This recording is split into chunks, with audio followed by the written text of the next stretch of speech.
Kondisi cuaca panas, kita pasang otomatis untuk pengembunannya biar seger. Hati-hati peternak puyuh, cuaca di kandang saya aja 35 derajat ini. Sudah tidak layak untuk puyuh petelur. Jadi kita kondisikan harus di bawah 30. Pengembunan begini ini ya lebih kurang sekitar butuh waktu ya 1 jam. Ini sudah normal kembali. Begitu bosku.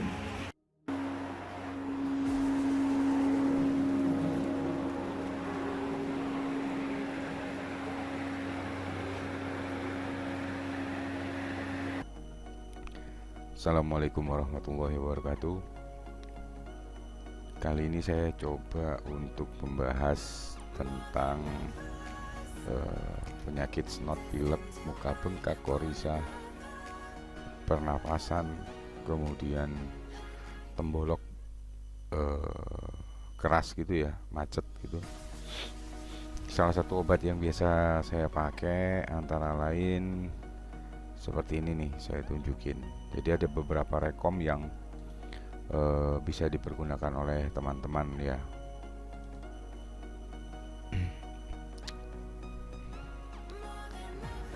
Oke. Nah, yang pertama kita akan bahas adalah snot. Jadi di snot ini indikasinya adalah yang diserang biasanya infeksi saluran pernapasan. Nah, di saluran pernapasan ini kalau di saya biasanya menggunakan obatnya. Bentar ya, saya bukain dulu. Obatnya yang saya pakai dari Medion.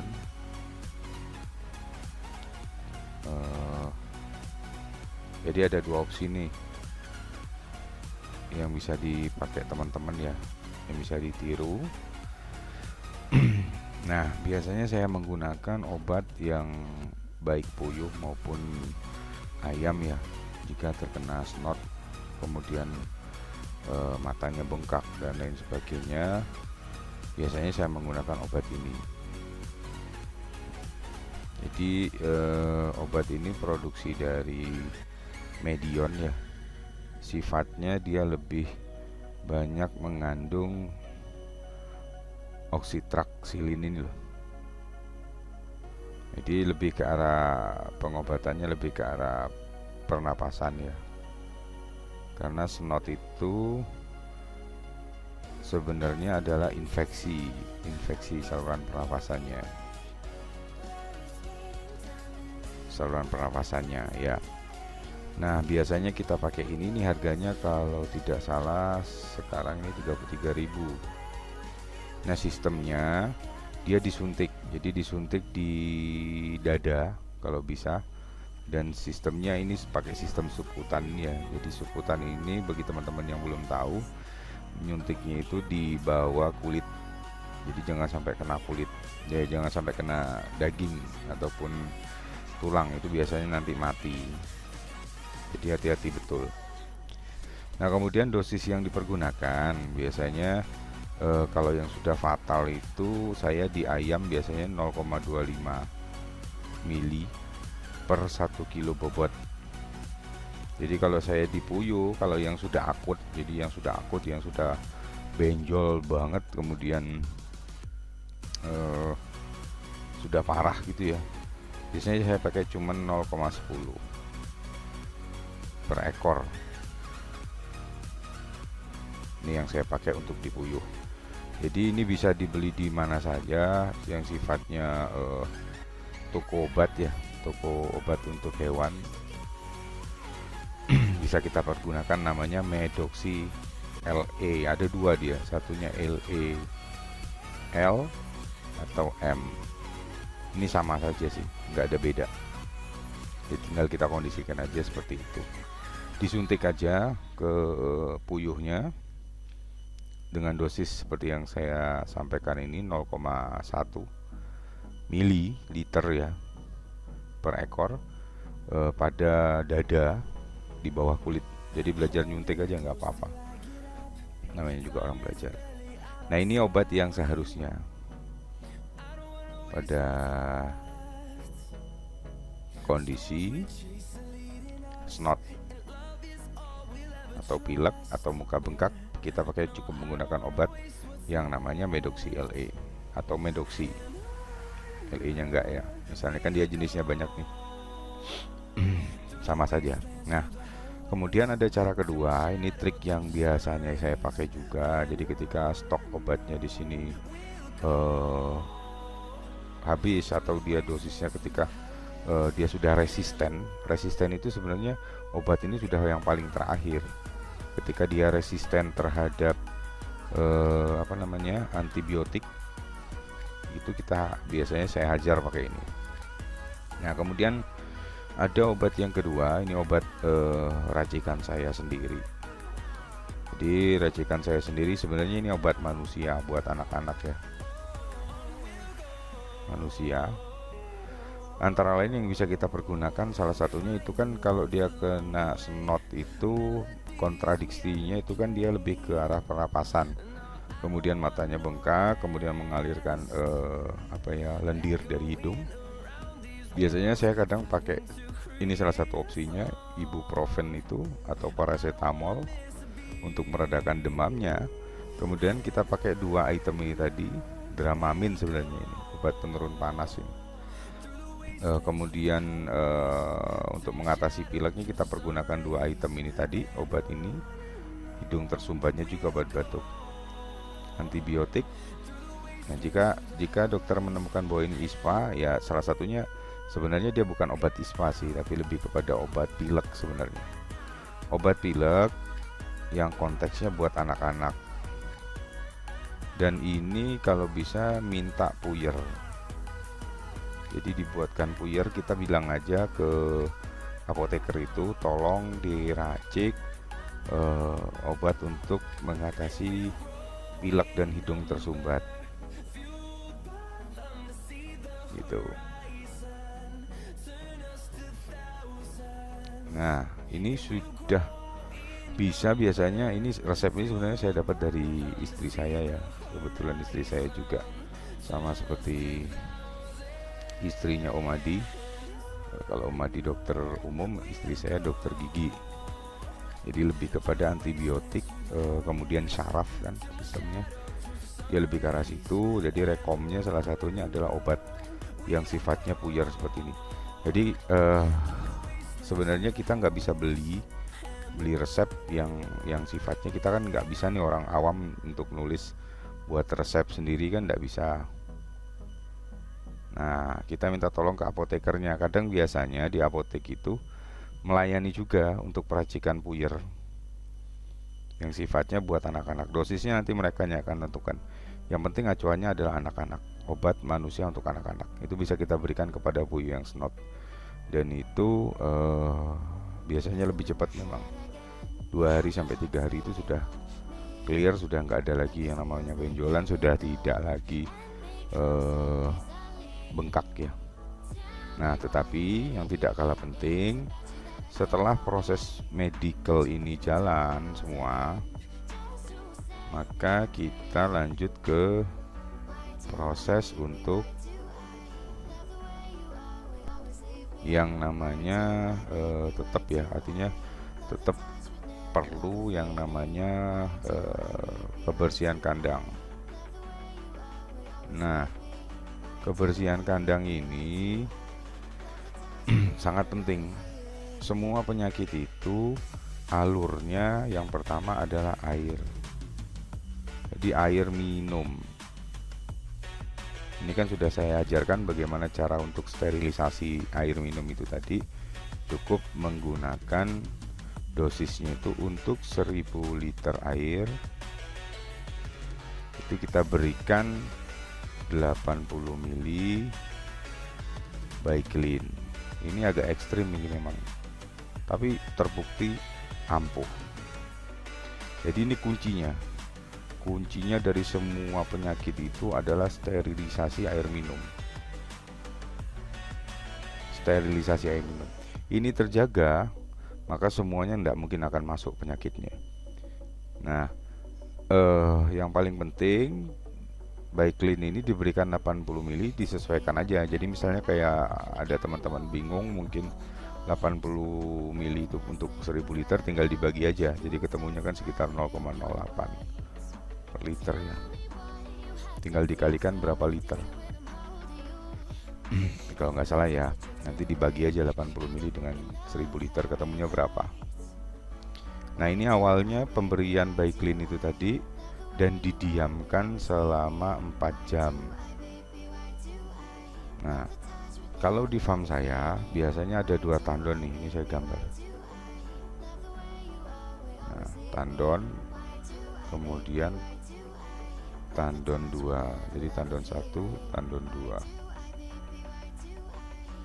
Nah, di tandon 1 ini sebelum masuk itu saya sudah memiliki yang namanya tabung sterilisasi. Jadi ada 3 ya. Yang pertama ini isinya jadi air dari sumur masuk ke sini. Yang pertama ini isinya arang, kemudian ini pasir silika, dan yang terakhir ini kalau nggak salah saya sama ya, sejenis pasir juga, saya lupa namanya. Jadi ada 3 ini tadi. Kemudian dari sini tadi endingnya masuk ke tangki kecil yang isinya klorin lewat. Kemudian dia masuk ke sini ke tandon. Cuman di sini tetap belum terkontrol untuk masalah bakteri kolinya. Jadi di mana saja yang namanya air mentah, jangankan hewan, kita aja makan itu kadang mencret, bisa mencret. Nah, jadi sejak itu akhirnya saya putuskan ini tetap saya pakai, ini tetap saya pakai, ini tetap saya pakai, ini yang saya nggak pakai lagi. Jadi ini isinya dulu klorin yang bundar itu, diisi di sini lewat, dia mungkin habisnya sekitar 2 bulanan lah baru habis, yang besar ya, ini kurang maksimal hasilnya. Nah, kemudian sejak saya menemukan informasi dari teman-teman itu tadi, salah satunya guru saya yang namanya Profesor Ilyas itu mengajarkan menggunakan Baiklin. Akhirnya sejak lama saya menggunakan Baiklin itu. Jadi karena tandon saya di sini ukurannya 1000 liter, itu saya isi 80 mili Baiklin, lalu didiamkan selama 4 jam ya, dan kemudian dialirkan ke tandon yang kedua dengan dosisnya dengan kapasitas yang sama, 1000 liter juga. Nah, air ini kita buka, seret masuk ke sini. Dari sinilah yang masuk ke sirkulasi untuk tandon-tandon kecil yang mungkin kapasitasnya cuma 20 liter, satu lagi di sini 20 liter. Nah, jadi setiap hari ini biasanya kita lakukan masuknya ini biasanya pagi jam 7 itu sudah masuk. Kemudian jam 12 siang itu sudah bisa dipergunakan. Gitu. Jadi saya setiap hari itu ngisinya kira-kira 2 kali lah. 2 kali dari pagi sampai dengan sore sebelum ABK pulang itu. Nah, jadi seperti itu. Kuncinya ada di situ. Kemudian ketika teman-teman semuanya benar-benar selektif terhadap ini tadi di awal, saya jamin tidak akan ada lagi yang namanya sakit, baik di puyuh maupun di ayam maupun di hewan ternak lainnya seperti sapi. Bahkan saya pun di rumah ya membiasakan itu, jadi sterilisasinya dengan menggunakan Baiklin itu. Efeknya nggak ada sama sekali efek. Memang dia bekerja di sini untuk membunuh bakterinya. Kenapa 4 jam? Perlu waktu memang 4 jam ini untuk membunuh bakteri coli khususnya. Baru setelah itu dia sudah clear, baru masuk ke sini. Jadi coli ini jahat gitu. Efeknya luar biasa. Ayam itu kadang, kalau di ayam ya misalnya jam 11 siang itu kadang dia berkokok kok kayak gitu ya, di tenggorokannya itu kayak ada yang macet, itu lendirnya yang naik karena yang diserang itu memang perut dan larinya ke pernapasan ya. Jadi saluran pernapasan seperti tadi, akhirnya mati mendadak, sama dengan puyuh seperti itu tadi. Jadi ketika dia terkontaminasi dengan panas, otomatis jadi sudah ini.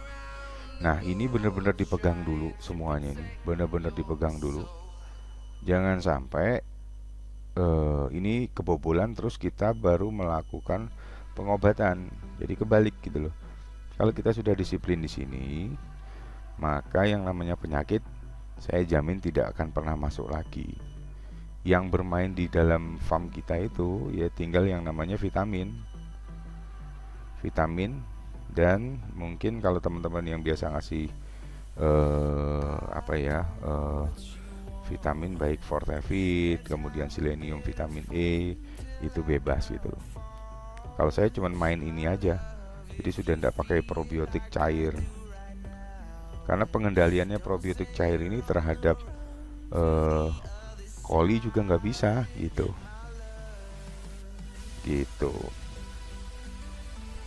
Oke.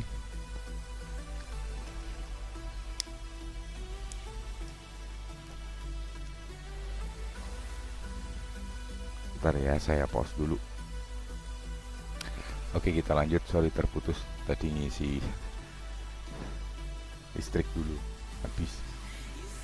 Nah jadi untuk pengobatan snot itu atau penyakit-penyakit yang lainnya sebenarnya intinya hanya pada proses sterilisasi air minum. Ini yang paling penting ya. Kemudian anggaplah nih, misalnya kira-kira kalau sudah kena, saya mesti gimana nih ya, kan biasanya banyak pertanyaan gitu ya. Jadi seperti biasa yang dipakai adalah yang pertama pasti kombinasi antara medis dengan herbal. Jadi kalau saya sih lebih cenderungnya yaitu tadi medisnya pakai medoksi jadi ya. Kemudian yang keduanya kita menggunakan yang namanya jamu gawat darurat ya.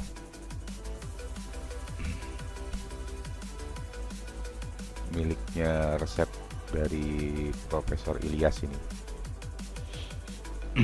Tapi sudah dibuktikan dan kita kaji ulang dan luar biasa memang hasilnya demikian.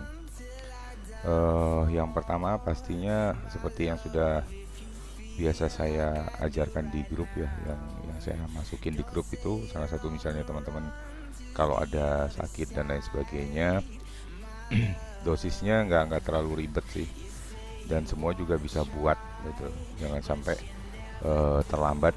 Jadi kalau di ayam itu sama di puyuh sebenarnya sama, penanganannya nggak ada beda.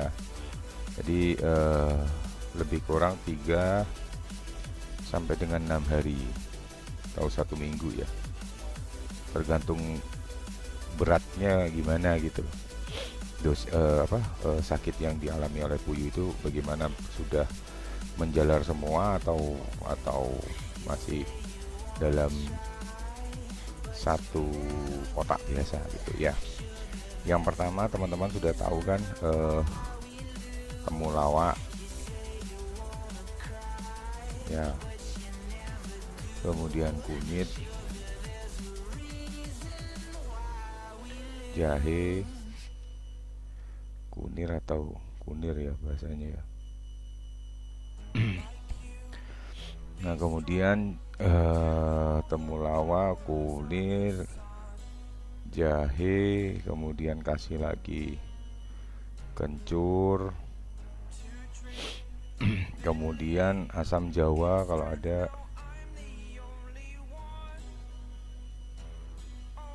ya, kemudian gula merah.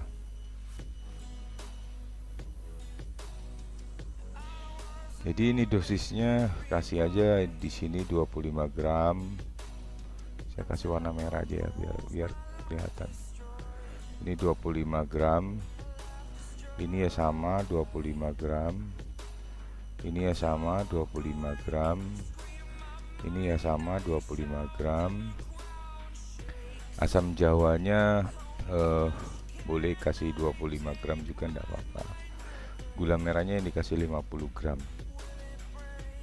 Nah, kesemuanya ini kita rebus dengan air 3 liter. Ya. Sistem yang dipergunakan adalah cekok. Kalau untuk ayam itu 30 mili per ekor. Kalau untuk puyuh antara 10 sampai 15 mili per ekor.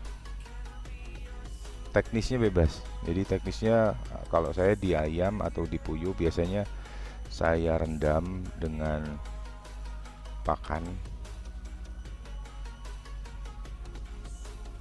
sesuai dosis. Misalnya di sini 10 sampai 15 mili ya saya rendam segitu. Kemudian dikondisikan dicekok langsung. Jadi dicekok ke puyuhnya langsung. Memang harus satu-satu.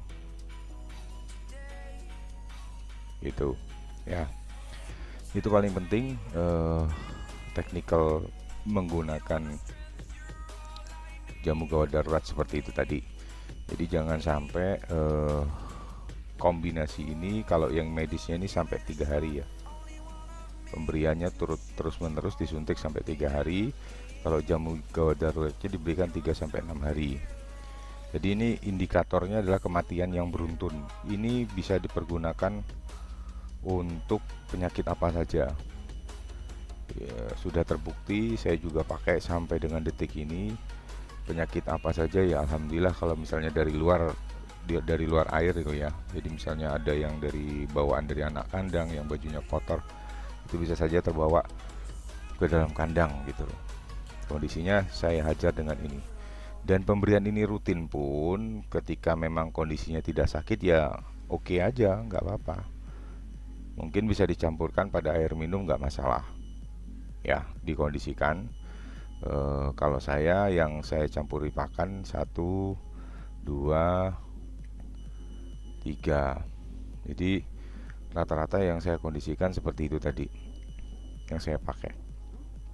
Ini sama ya, ini sama ini. Kunir sama dengan itu, kunyit dan kencur. Kencur itu kalau bahasanya kunyit dan kunir ini sama. Kencur ini ada lagi satunya yang ya indikatornya itu kayak apa ya, saya agak bingung ngomongnya, tapi saya tahu jenisnya gitu. Jadi bisa saja ketika ini memang nggak ada ya nggak apa-apa, pakai 1, 2, 3, kemudian 4 dan 5 itu boleh. Jadi konsepnya yang namanya ramuan untuk apa, untuk jamu gawat darurat itu seperti itu. Jangan sampai salah. Kalau kencur ini biasanya opsi aja sih. Ada yang bilang ini sama dengan kunyit, ada yang bilang ini sama dengan kunir. Kalau di Sumatera mungkin bahasanya kencur, kalau di Jawa mungkin akan beda gitu. Tapi dua item yang berbeda sebenarnya. Jenisnya mungkin hampir sama. Jadi kalau orang yang memang agak bingung ya udah kita pakai ini aja nggak apa-apa. Kadang saya sendiri terus terang hanya memakai 3 komponen aja, 1, 2, 3. Ini saya campurkan ke pakan ya, jadi sudah berupa tepung. Kemudian yang posisinya untuk asam jawa, gula merah saya pakai pada pengobatan saja ya. Jadi gitu, ini jamu yang paling top selama inilah kalau menurut saya. Nggak ada yang ngalahin ini. Murah, kemudian juga nggak ribet karena cuma dicekok satu persatu. Yang ya itu saja prosesnya yang agak ribet ya, untuk nyekoi di puyuhnya satu persatu ya. Ini yang teknis, cara pengobatannya demikian. Jadi bisa digunakan sistem kombinasi medis dengan jamu gawat darurat itu tadi. Ini tetap harus disuntik kalau dengan kondisi puyuh yang benar-benar sudah parah, sudah sangat parah, jadi bengkak.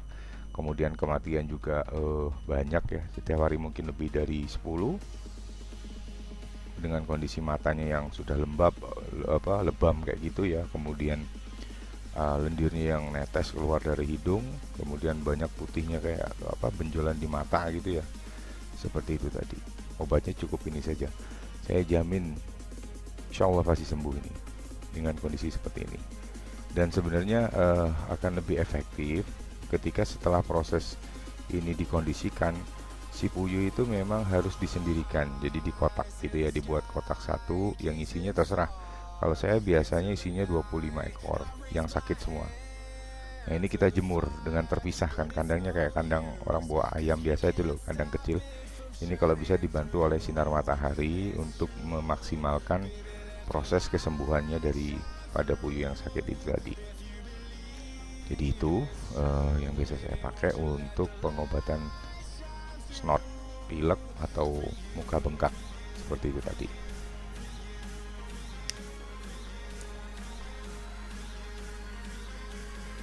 Nah, kemudian di puyuh itu yang paling penting juga teman-teman harus wajib mengkondisikan yang namanya semprot GPU. Mungkin banyak yang bingung ya, GPU itu yang seperti apa ya. Ini saya tunjukin ya.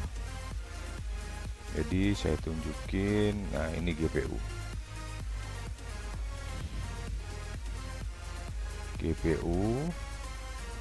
Dosisnya GPU ini kita pakai biasanya dia kan satu ininya ini kan 60 mili.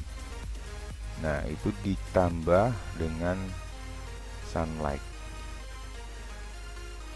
Dosisnya boleh 5 atau 6 mili. Kemudian ditaruh di dalam mangkok gitu ya. Dalam mangkok dimasukin, kemudian dicampur ya, campur, tambahi air kira-kira aja mungkin 200 ml lah, sampai dia berwarna coklat ya, coklat. Jadi sini sampai timbul jadi warna coklat. Kemudian setelah itu dimasukin ke dalam tangki yang 16 liter ya.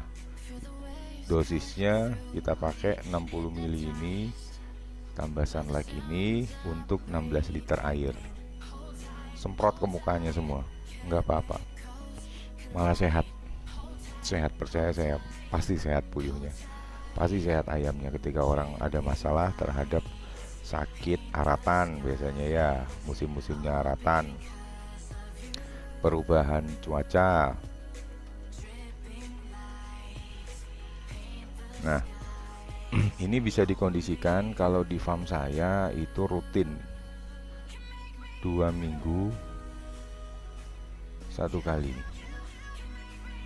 Nah, setelah ini aplikasi dari GPU ini tadi, biasanya setelah kondisinya, misalnya ini kondisinya udah kena sakit snot semuanya rata-rata gitu, di samping medis tadi dan jamu gawat darurat, kita kondisikan ini lebih kurang semprotnya sekitar 3-5 hari.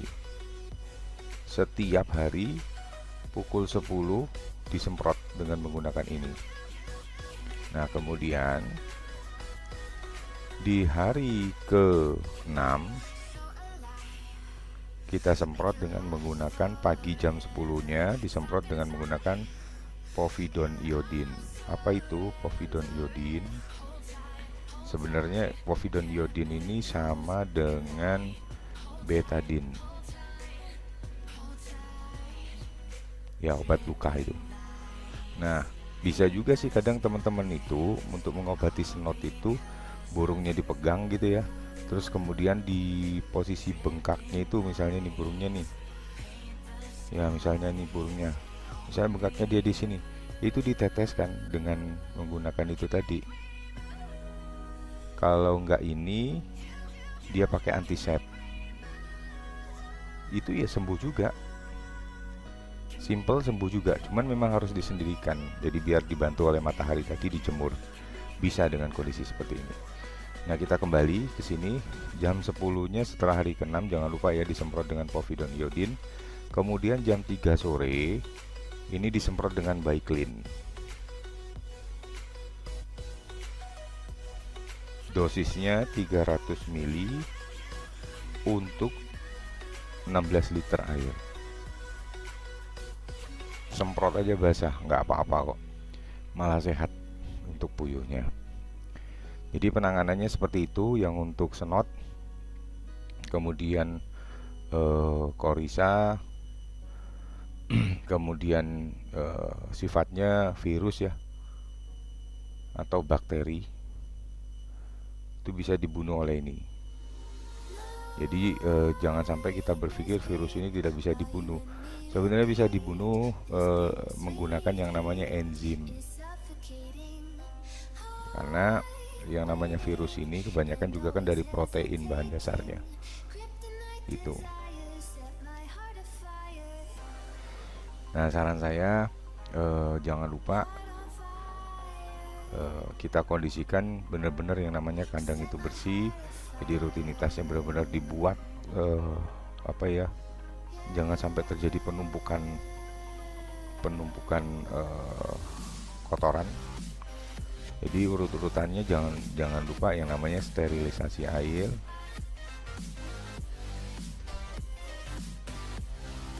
ya, air pakai apa tadi kan sudah diajarin. Kemudian kebersihan kandang.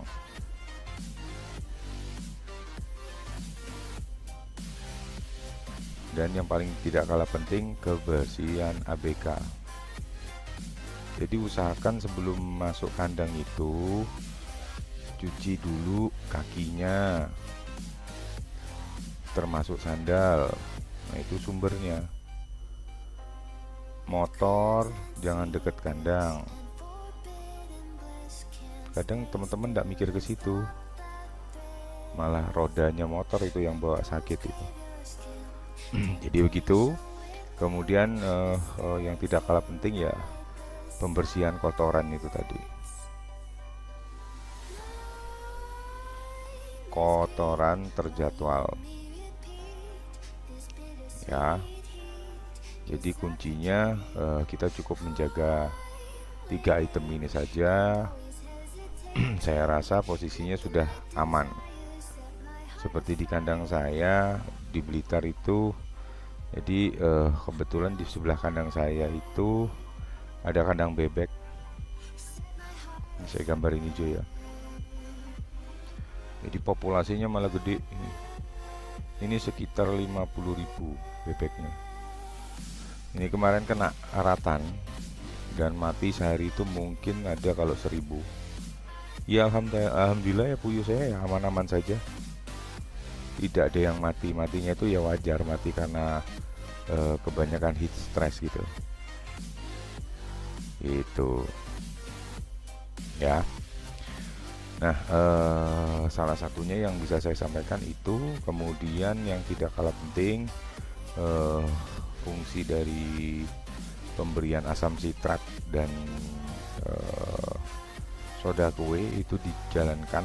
Jadi setiap kondisi, anggap nih misalnya jam 11 siang lah, kondisi cuaca panas, maka kita berikan sitrat itu, asam sitrat dengan dosis 1 gram per liter. Kemudian soda kuenya kita berikan sama 1 gram per liter air. Jadi tergantung dari teman-teman, misalnya tampungannya di sini 20 liter, ya berarti 20 gram juga. Ini setiap hari diberikan ke dalam tempat air minum. Kalau saya hampir setiap hari ya, dalam 1 bulan 30 hari itu lebih kurang sekitar 26 hari kondisinya panas. Jadi saya bantu untuk menghilangkan heat stress. Ini benar-benar perlu diperhatikan. Heat stress ini efeknya macam-macam, bisa ke kematian, kemudian drop telur, puyuhnya stres. Nah, jangan lupa kita berikan asupannya itu tadi, asam sitrat atau sitrik acid. ya, plus soda kue. Jadi itu saja obatnya. Kalau teman-teman mau belajar meracik sendiri, tinggal diracik sendiri seperti resep yang saya sampaikan tadi. Untuk obat manusia juga bisa dipakai atau obat medis juga bisa dipakai. Oke, hari ini saya cukupkan dulu untuk pembelajaran tentang snot ya, yang sifatnya pernapasan, infeksi, radang, kemudian muka bengkak tadi ya. Salah satu penanganannya termasuk pilek ya, dengan menggunakan obat ini tadi.